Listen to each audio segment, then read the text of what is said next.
Tic-tac, c'est bientôt l'heure de l'école.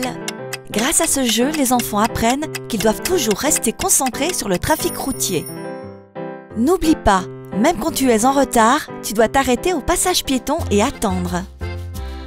Pour ce jeu, il vous faut 2 à 10 enfants, 10 à 15 minutes, un piloni et 27 cartes marquées d'un point violet.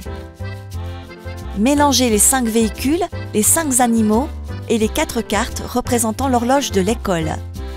Formez une pile avec toutes les cartes face cachée. Les cartes restantes servent à former le chemin de l'école. Le trajet commence à la porte de la maison et se termine à l'école. Le piloni est placé sur la porte. Un enfant fait passer le piloni de la porte de la maison à la première carte. C'est parti! Pour commencer, il prend une carte dans la pioche. S'il pioche un animal, il le pose sur une des cartes du trajet scolaire, sauf sur les passages piétons et les véhicules. S'il pioche un véhicule, il le pose au-dessus ou en dessous d'un passage piéton, mais seulement si le piloni se trouve devant le passage piéton. Sinon, l'enfant remet la carte dans la pioche. S'il pioche une horloge, il la pose à côté de la porte de l'école. Deuxième étape, l'enfant doit nommer toutes les cartes se trouvant sous le piloni. S'il a tout juste, le piloni avance d'une carte.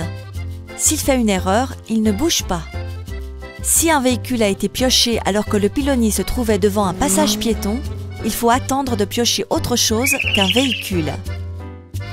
Le jeu se termine dès que le piloni a atteint l'école ou que l'horloge est complète. Le piloni arrivera-t-il à l'école à temps ? Désormais, les enfants savent que même s'ils sont en retard, ils doivent rester attentifs et toujours s'arrêter au passage piéton.